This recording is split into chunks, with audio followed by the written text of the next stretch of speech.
Amém, queridos? Está feliz de estar aqui na casa do Senhor? Posso ouvir um glória a Deus? Amém, amém, amém, amém, né? Como diz o Pedro, amém, amém, amém. Muito bem, que bom que você está aqui. Mais uma semana que passou. Hoje você votou. Eu sei que você votou consciente, de acordo com a orientação do Papai do Céu. Amém? Muito bem, gente, vamos tomar cuidado aí, porque as coisas, o cerco está apertando, né? E a gente tem que fazer as coisas com muita consciência, principalmente, né, na direção do Senhor. Amém? Muito bem. Abra sua Bíblia então. Pode saltar para nós aí, Sano, o endereço. Isso.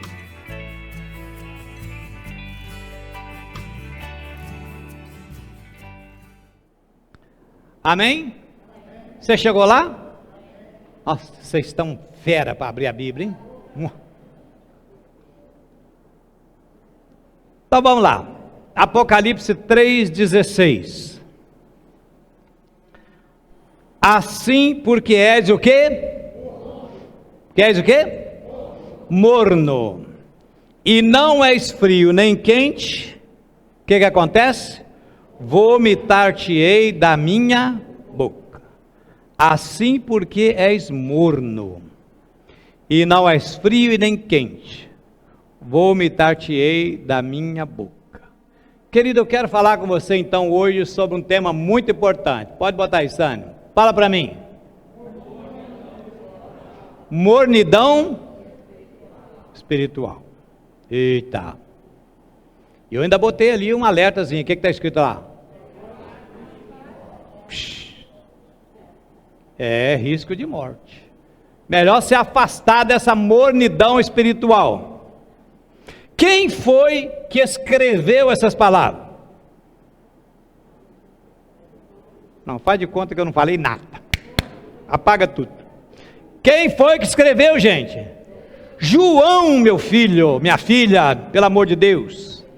Mas quem foi que disse essas palavras? Jesus Cristo. Amém, gente? O livro de Apocalipse foi escrito por João. Amém? Palavras que revelação que o Senhor Jesus apareceu para ele e descreve tudo que você vai ver agora. Amém, amém. Muito bem, então Jesus ditou essas palavras, João escreveu no livro de Apocalipse para que esses escritos, essas cartas fossem enviadas às 7 igrejas da Ásia. E o recado do Senhor Jesus, então, ele é para você que está morno espiritualmente. Mas o recado é para você também que está quente, está numa temperatura boa, aquecida, para que você mantenha aquecida, amém? Querido, Jesus deixa claro então, nesse versículo, que Ele conhece o nosso estágio espiritual, sim ou não? Ô, gente, vocês estão aí? Jesus deixa claro então que Ele conhece o nosso estágio espiritual, amém? Amém. E Jesus deixa claro também que existe 3 estágios: frio, morno e quente. E o pior deles é o estágio de morno, de mornidão. Por quê? Porque o crente morno, eu falei morno, o crente morno, gente, ele acha que ele está salvo e por isso está tudo bem. Então agora não preciso preocupar com mais nada, está tudo bem, eu já estou salvo. Querido, eu me converti numa igreja, e nessa igreja, nessa denominação da qual eu pertencia, eu fui doutrinado de que uma vez salvo, salvo para sempre. Eu sempre fui intrigado com esse negócio. Na verdade, eu nunca quis aceitar o fato de que uma vez salvo, salvo para sempre. Eu acredito sim, prego e creio que uma vez salvo, salvo para sempre, desde que as palavras do Senhor Jesus sejam observadas, colocadas em prática, de que aquele que perseverar até o fim será salvo. Amém, gente? Está comigo ou semigo? Amém. Então o crente nesse estado de mornidão, ele não sente o desejo de se aquecer, ele não sente o desejo de crescer espiritualmente. Na verdade ele gosta da igreja, mas ele gosta também lá das coisinhas do mundo. E para manter as aparências, ou agradar alguém, aí de vez em quando ele aparece na igreja, como que ele dissesse, ó, estou aqui, eu existo, hein? E aí você encontra ele, meu irmão, está tudo bem, sentindo a sua falta, tudo bem, glória. Tenho cá minhas dúvidas, querido, de que um crente que esteja no estágio quente, aquecido espiritualmente, na minha maneira de entender, um dos lugares que eles mais gostam de estar é na igreja, sim ou não? Porque um dos sinais de mornidão é quando ele começa a afastar, de vez em quando ele aparece.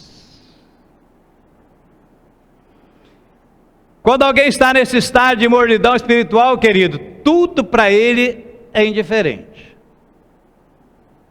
Ler a Bíblia ou não, faz diferença nenhuma. Orar, jejuar, não faz diferença nenhuma. Estar nos cultos, entra de um jeito e sai do mesmo, alguns saem até pior. Querido, eu estou dizendo isso porque lamentavelmente, milhares de crentes, claro que eu digo, né, de um modo geral, neste mundo, estão se tornando assim, apáticos, indiferentes, mornos, para com Deus, para com a obra do Senhor. 100% do seu foco está nos seus projetos pessoais. O seu interesse pelas coisas de Deus é zero ou quase zero.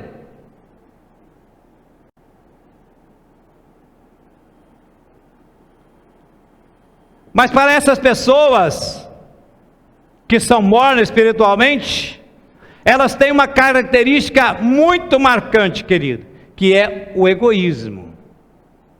Ou seja, ela só se importa consigo mesmo. Tudo aquilo que não contribui para os seus planos pessoais, para o seu sucesso pessoal, tudo aquilo que não contribui para isso, ela vai tirando pouco a pouco da sua vida.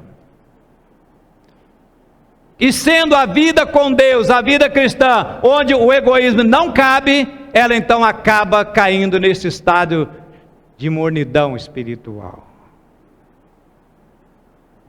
O crente morno é aquele que não disponibiliza energia para dedicar a Deus.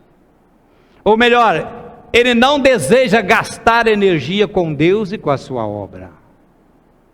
Você não conhece ninguém assim, né? Eu sei.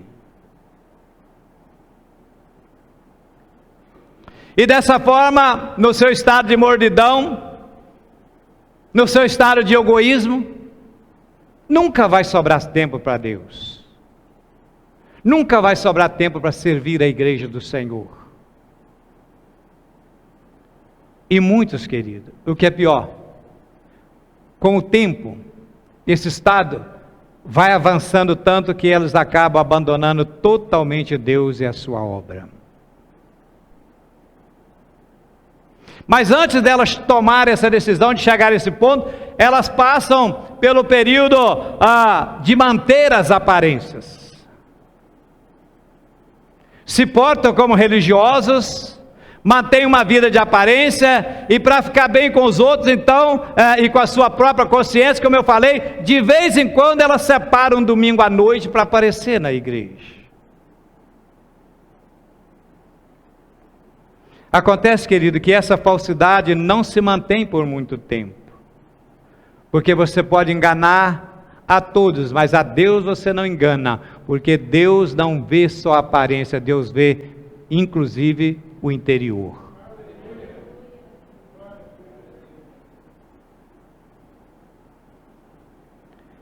Jesus, citando o profeta Isaías, ele deixa claro dizendo: esse povo honra-me com os lábios, mas o seu coração está longe de mim. Ah, querido, tem tanta gente assim, que às vezes está até na igreja, honram com os lábios, louvam, cantam, oh, aleluia, glória a Deus, mas o coração está longe.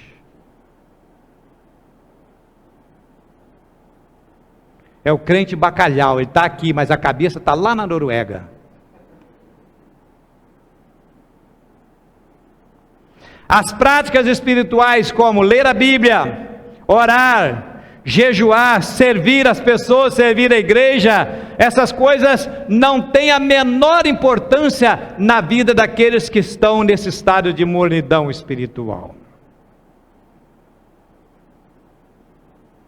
E aí, como Jesus não é o centro da sua vida, qualquer coisa passa a ser.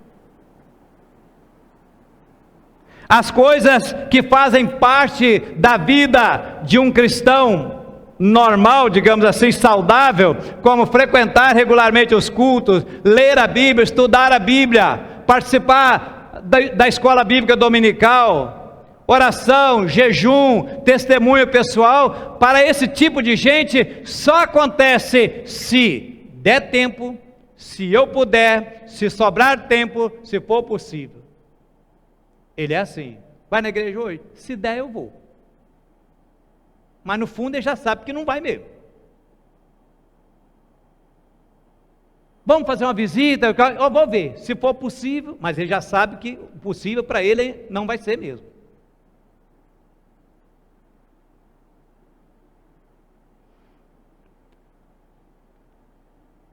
E aí vem algo perigoso, que a multiplicação de pecado na vida dela passa a ser uma constante. O pecado torna-se algo inevitável na vida das pessoas. Elas não só irão conviver com o pecado, como vão gostar do pecado e vão viver numa vida harmoniosa com o pecado.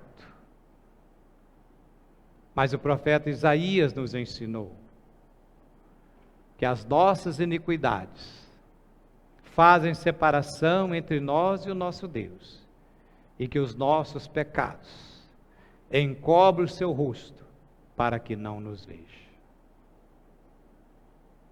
Esse é o perigo, querida.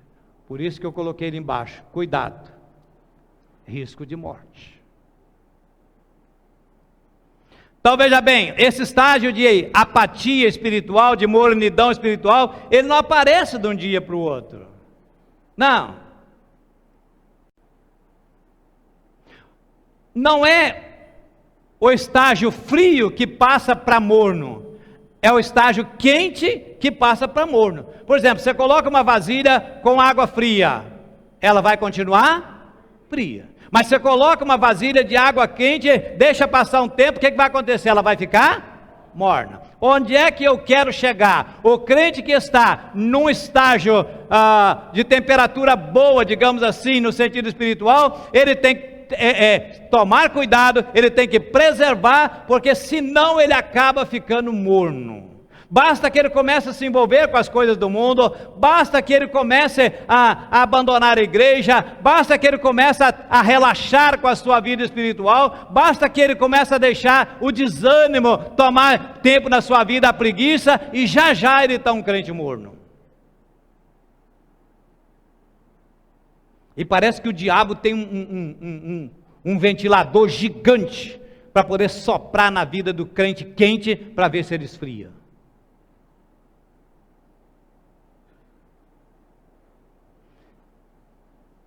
Mas, amados, sabe o que me preocupa?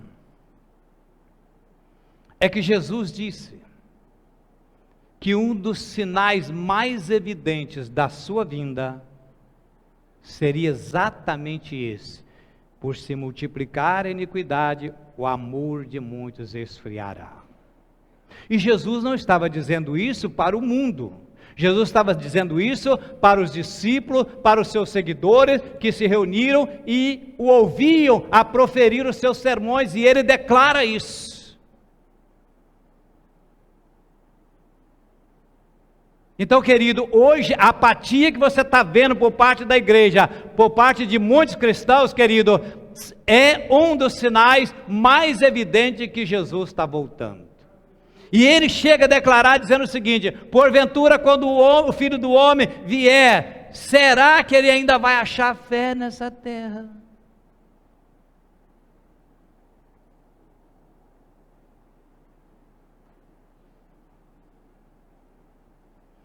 Eu tenho pena desses que estão nesse estágio de mornidão, e eu tenho orado por eles. Sabe por quê, querido? Porque Jesus disse que eles serão vomitados da sua boca. Ou seja, Jesus está dizendo que eles vão provocar nele enjoo, que ele não vai se portar e que ele vai vomitar. Você já pensou nisso? Um crente chegou a um estágio de mornidão tal que Jesus disse: não dá, está me dando enjoo.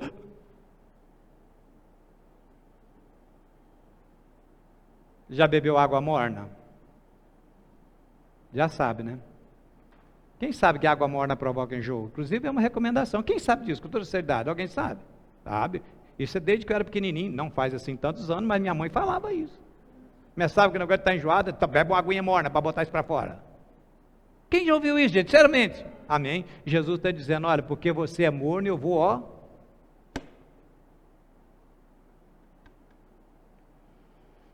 E o que eu também fico triste e preocupado, querido, é porque as Escrituras dizem que esses crentes nessa situação de mornidão, eles não serão levados no arrebatamento. Se não serão levados no arrebatamento, querido, eles vão ficar aqui para o período da tribulação. E aí, meu Deus, se você tem acompanhado as lições da escola bíblica, as explicações de pastor Stefano, você tem visto o perigo que muitos estão correndo de estar nessa situação.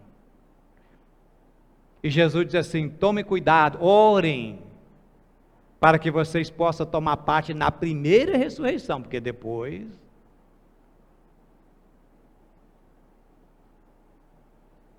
E a outra grande preocupação minha é que a nossa salvação,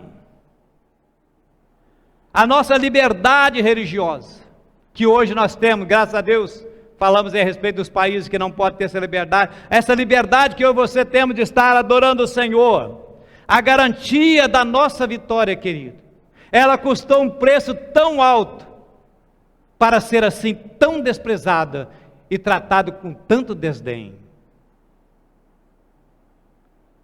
Começando por Jesus, o nosso Salvador, e depois seguido por muitos irmãos nossos no passado, querido. Quanto sangue derramado para que nós pudéssemos alcançar a salvação, para o perdão dos nossos pecados, para a nossa libertação do inferno, e muitos têm esquecido disso.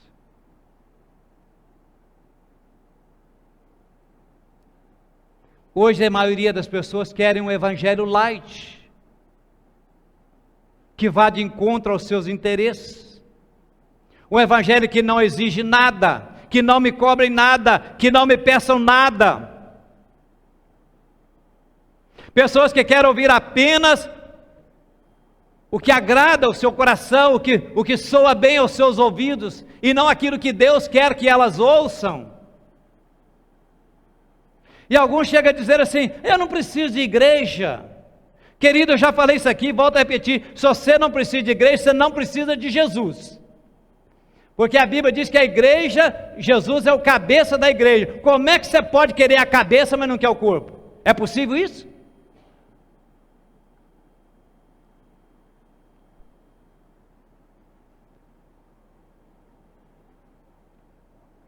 Eu estava conversando com a minha filha, e falei a respeito de uma ex-ovelha minha, ainda pequena, juniorzinho, uma bênção na igreja, e que hoje está fora da igreja, e elas conversando, conversa vai, conversa vem e tal, e disse assim: e aí, amiga, você está congregando aonde? E ela disse: ah, amiga, eu não estou congregando em lugar nenhum, eu me decepcionei com a igreja, porque a igreja faz isso, a igreja faz aquilo, é tanto isso, é tanto aquilo, então, e falou, e e amiga, eu não consigo mais congregar em lugar nenhum. Querido, e o que mais me entristece, é que juntamente com ela, nesse pensamento dela, há uma infinidade de crentes pensando assim.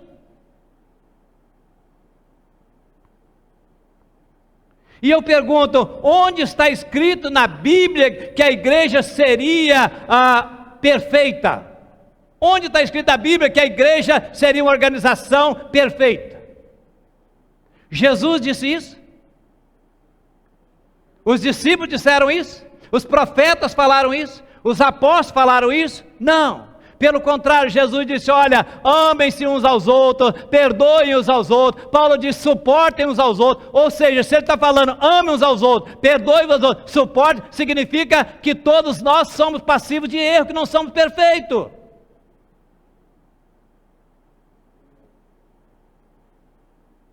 Querido, nem a igreja que Jesus pastoreou pessoalmente foi perfeita.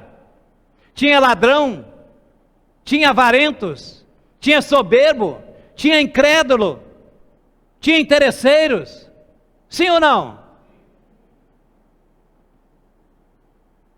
E hoje há pessoas que se acham mais pura, mais perfeita do que os outros e afastam do grupo. Ou seja, na ótica delas, os imperfeitos que não prestam estão dentro da igreja, os bons, os maravilhosos, os santos, como elas se julgam, estão lá fora.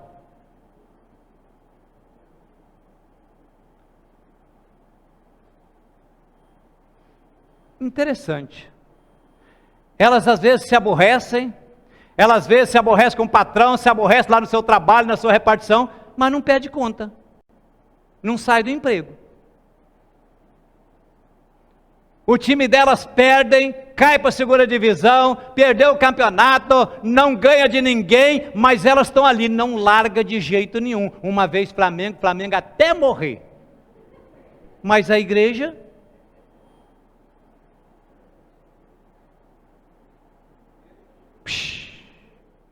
Ah, querido, quanta diferença dos nossos irmãos do passado, que sofreram toda espécie de perseguição, mortes, açoites, apedrejamentos,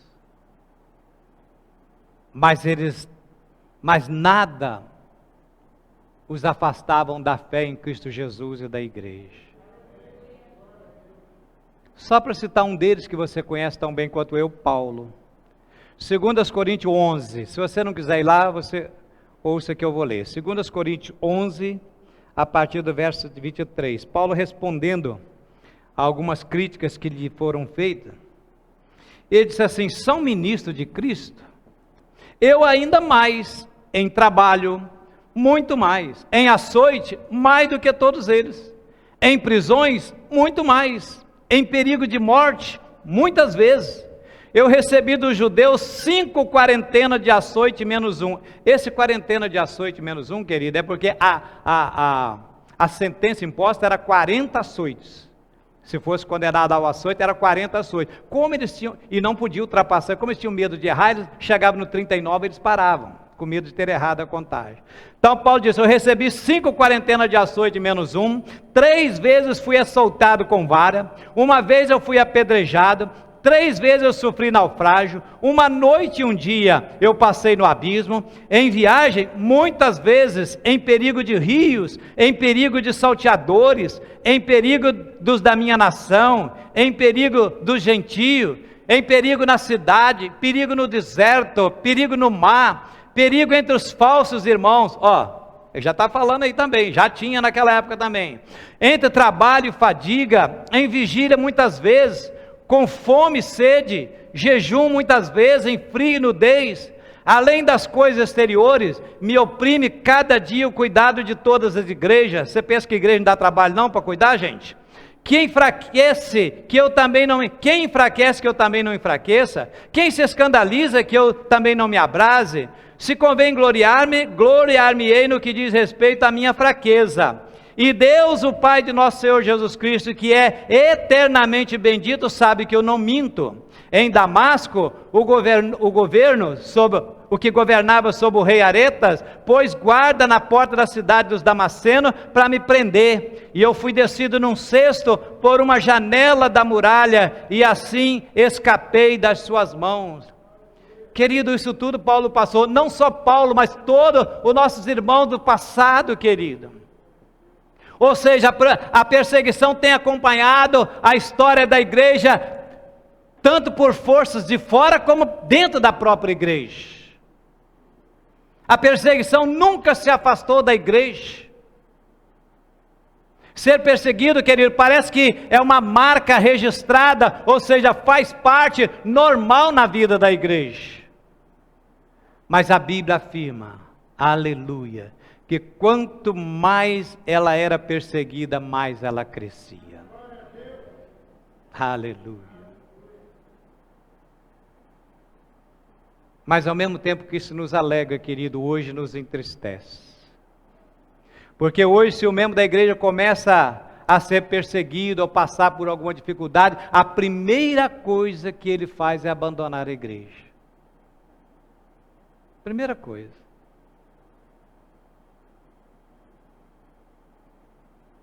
E querido, Jesus foi bastante claro, claríssimo, dizendo: se alguém quiser me seguir, negue-se a si mesmo, tome a sua cruz a cada dia e siga-me.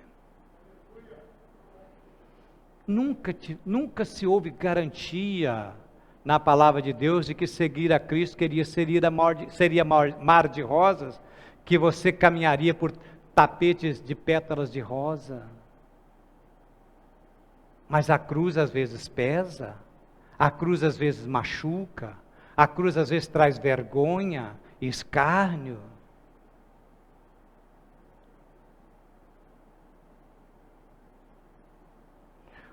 Paulo diz assim: todo aquele que quiser viver piamente em Cristo padecerão perseguições.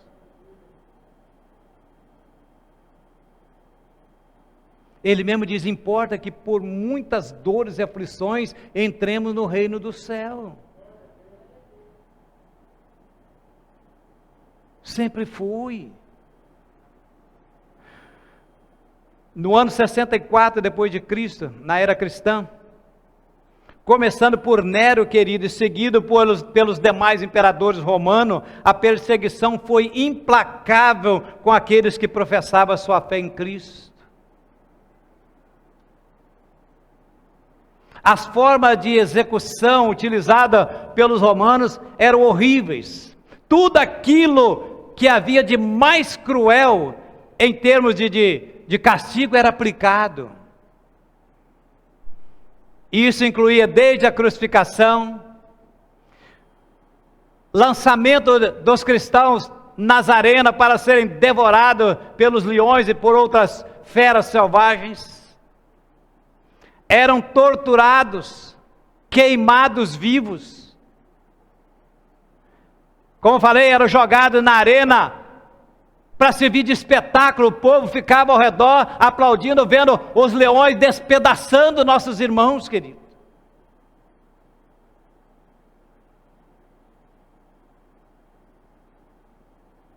Eram cravados na cruz e depois incendiados. À noite, às vezes, eram colocadas várias cruzes com os cristãos para servir de iluminação noturna, enquanto eles eram queimados. O sofrimento e a morte, querido, eram parte do preço que eles pagavam para alcançar os gentios, para alcançar os pagãos, para propagação do evangelho, querido, para que a igreja pudesse sobreviver aos ataques. A luta foi tanta que se fez necessário uma reforma da igreja. E por causa dessa reforma, querido, uma grande onda de perseguição começou então dentro da própria igreja, e isso durou quase 500 anos. A reação do papado contra os cristãos, contra os protestantes, querido, foi algo rigoroso, implacável.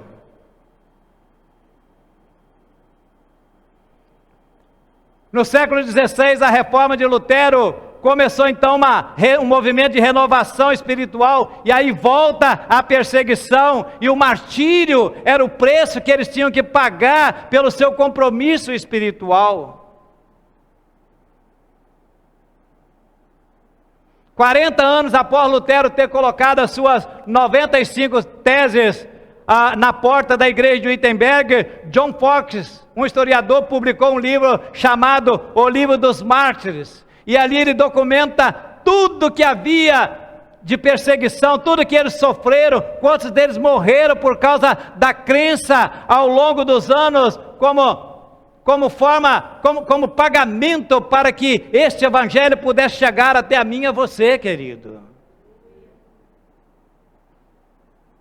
E a história está cheia de exemplos de intolerância contra a religião cristã, contra o cristianismo. Na Europa Ocidental, os cristãos, por professar a sua fé em Jesus Cristo, foram 25 anos de perseguição implacável. Na Inglaterra, no século XVII, os puritanos cristãos tiveram que mudar de lugar para buscar refúgio, para que pudessem viver em paz, professando a sua fé em Cristo.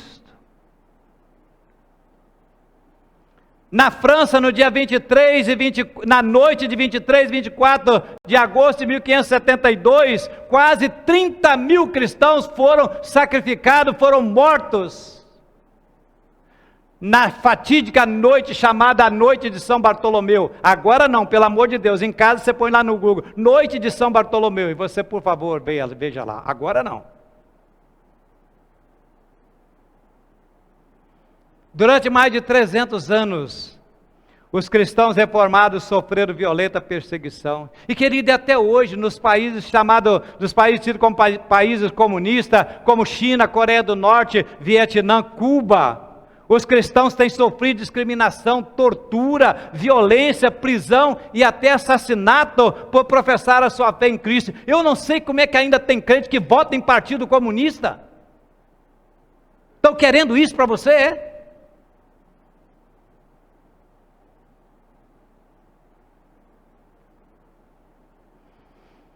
E o que para mim é mais estranho, mais trágico, é que a igreja de hoje, querida, a igreja do século 21, vive no mais estranho silêncio, na mais apatia espiritual, no maior estágio de mornidão espiritual.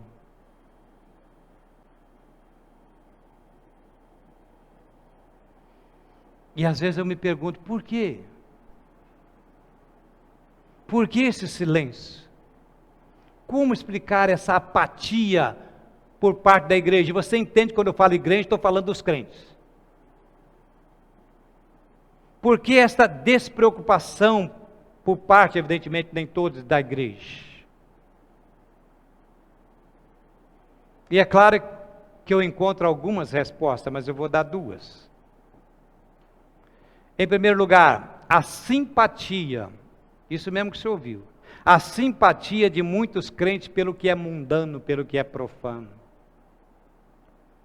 Crentes mergulhados nos prazeres desse mundo, como se tudo fosse só essa vida, ou seja, como vamos viver aqui e logo, logo tudo vai acabar, acabou.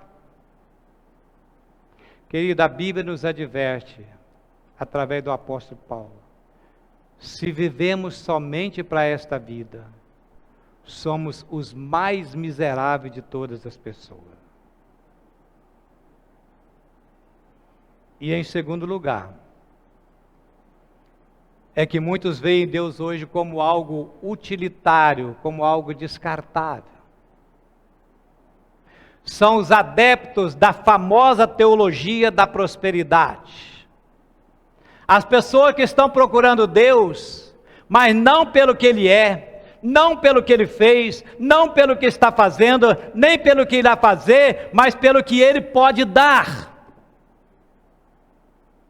Eu quero cura, eu quero fama, eu quero uma vida boa, eu quero saúde. Esse Deus pode me dar? Se tem, eu quero Ele, senão não quero não. Não é assim? As pessoas vêm à igreja, querido, porque querem ouvir esse tipo de mensagem. Mensagem de autoajuda, que joga você para cima, que fala de vitória, nada de derrota, nada de luta. Elas vêm à igreja porque elas querem ouvir falar de prosperidade, não querem falar de dificuldade. Elas vêm à igreja porque elas querem ouvir falar só do céu, nada de falar de inferno. Ela vem à igreja porque quer ouvir falar somente de prazer, não quer que fale em pecado. Não pode falar de dízimo, não pode falar de oferta. Para falar em dinheiro, só se for assim: olha, você dá 1.000 que você vai receber 100. Dá o seu carro velho que você vai receber um 0. Aí pode falar, senão não pode falar. Querido, muitos não gostam desse tipo de mensagem que eu prego. E com muita tristeza, lamentavelmente, dentro dessa amada e querida igreja do meu coração, gente já saiu da igreja porque as minhas mensagens são duras. Não é esse tipo de mensagem que elas querem. Elas querem, eita glória. É por isso que muitos não pregam sobre essas coisas, porque essas coisas esvaziam a igreja. E elas querem igreja cheia. Querido, eu também quero igreja cheia. Eu seria hipócrita se eu falasse a você que eu não quero igreja cheia. Eu sonho em ver isso aqui lotado, tendo que mudar desse galpão. Mas eu quero essa igreja cheia de crentes verdadeiros e não interesseiros.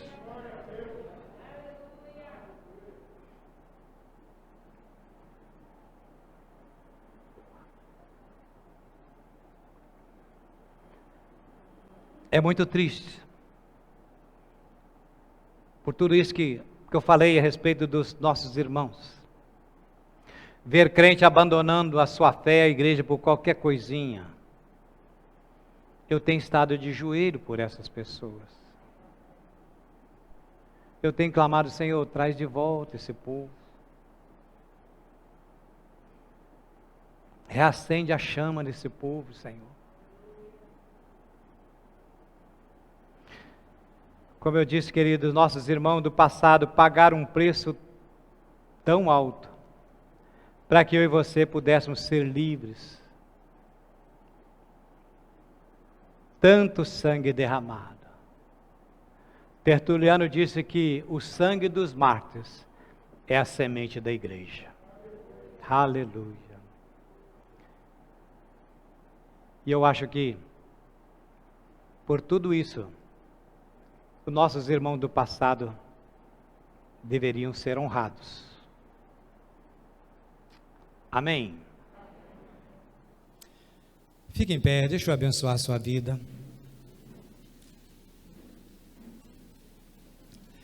Tem algum aviso aí? Tem não, né? Amanhã 7h15, tá? E quinta-feira o culto aqui na igreja também. Deus querido, nosso Pai, ó Deus, nós queremos te louvar, Senhor, pela vida dos nossos irmãos, ó Pai, que derramaram seu sangue, ó Pai, para que hoje nós pudéssemos, ó Pai, conhecer, ó Pai, o Teu Evangelho, a Tua Palavra, para que nós pudéssemos, ó Pai, ser alcançados pela salvação de Jesus, para que a Tua igreja hoje, ó Pai, pudesse ser livre, ó Pai. Oh Deus, obrigado, ó Pai, porque eles pagaram um preço tão alto, Senhor. Pai, que isso venha, Senhor Deus e meu Pai, tocar, meu Deus e meu Pai, em cada um dos nossos corações, Pai, a começar em mim, Senhor. Ó Deus querido, para que venhamos, ó Pai, nos espelharmos, ó Pai, neles, ó Pai, a fim de que, ó Deus, nós possamos mantermos firme, ó Pai, até a volta do Teu Filho Jesus, Pai. Senhor, como é triste, ó Pai, ver hoje, ó Pai, nós tendo a liberdade, não sofrendo nenhuma perseguição, e ainda assim, ó Pai, nos mantemos tão indiferentes para com esta palavra, para com a Tua igreja, Senhor. Deus, eu oro por aqueles, meu Pai, que estão, meu Deus, no estágio de mornidão espiritual, aqueles, ó Pai, que estão caminhando para esse estágio, Pai, aqueles, ó Deus, quem sabe estão em casa me ouvindo agora, quando na verdade poderiam estar aqui, Senhor. Meu Deus e meu Pai, em nome de Jesus, Senhor, Conforme esta canção disse agora, reacenda, meu Deus e meu Pai, faz arder novamente a chama, meu Deus e meu Pai, da tua palavra, do teu Espírito nesses corações, Senhor.